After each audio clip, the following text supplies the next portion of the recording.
এবারের আইপিএল আসরে সর্বোচ্চ রান সংগ্রাহকের তালিকায় শীর্ষে আছেন বিরাট কোহলি। ১১ ম্যাচে ১৪৮.০৮ স্ট্রাইক রেটে ৫৪২ রান করেছেন বিরাট। ৪টি ম্যাচে করেছেন 50 আর সেঞ্চুরির দেখা পেয়েছেন মাত্র একটিতে, সেটি তার ক্যারিয়ারের মন্থরতম সেঞ্চুরি।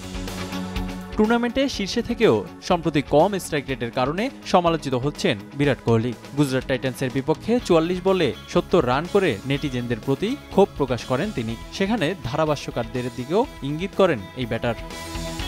বিরাটের মন্তব্যে ধারাভাষ্যকারদের ছোট করার বিষয় সামনে এনে সমালোচনা করেছেন ভারতের সাবেক ব্যাটসম্যান সুনীল গাভাস্কার। তার মতে, যখন কোহলির স্ট্রাইক রেট খারাপ ছিল তখন তা নিয়ে কথা হয়েছে। তবে এবার গাভাস্কার কোহলি দ্বন্দ্বে জড়ালেন পাকিস্তানের কিংবদন্তি ওয়াসিম আকরাম। সমালোচকদের পাল্টা জবাব দেয়া উচিত হয়নি বিরাটের, এমন মন্তব্য করেন তিনি। ক্রিকেটের স্বার্থে দুইজনকেই শান্ত হওয়ার পরামর্শ দিয়েছেন ওয়াসিম।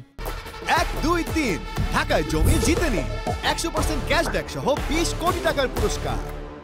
সানি ভাই ক্রিকেটার ও মানুষ হিসেবে দারুণ। আমি ওনাকে মাঠের বাইরেও চিনি। ধারাভাষ্যকার হিসেবে তিনি ২ দশক কাজ করছেন। এবার বিরাট কোহলির প্রসঙ্গে আসি। আধুনিক প্রজন্মের গ্রেট তিনি, ইতিহাসের সর্বকালের সেরাদের মধ্যেও একজন। তার পারফরমেন্স সেটাই বলে। তবে আমার মনে হয় বিরাটের এমন মন্তব্য করা উচিত হয়নি। ধারাভাষ্যকারের কাজই ওটা। বিরাট যদি কয়েকটা ম্যাচে কম স্ট্রাইক রেটে ব্যাটিং করে থাকে এবং গাভাস্কার সেটা নিয়ে বললেও বিরাটের বিষয়টি ভুলে যাওয়া উচিত। আশা করি এখান থেকে দুজনেই বেরিয়ে আসবে।